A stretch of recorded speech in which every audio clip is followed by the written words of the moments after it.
Hi there, in this video, I'll give you a quick guide on how you can add a subdomain on Cloudflare. So please listen carefully to each step that I will be explaining because I will describe everything clearly so you can follow along. So first, after logging into your Cloudflare account, you will just have to select your domain and again click.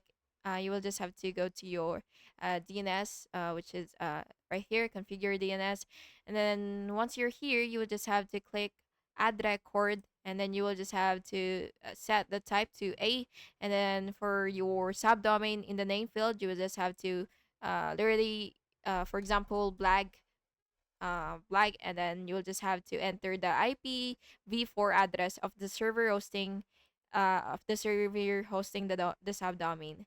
And next you'll just have to click save and wait for the DNS propagation. By the way, if it is on the visible here, and then you will just have again you'll just have to click save, and after that you will just have to wait for the DNS propagation.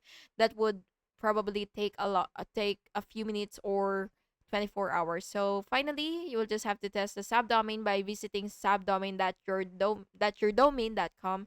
And then, yeah, that's it. Thank you so much for watching this video. And I really hope it was helpful for you. And if it was, please make sure to like and subscribe for more videos like this. Thank you and have an awesome day.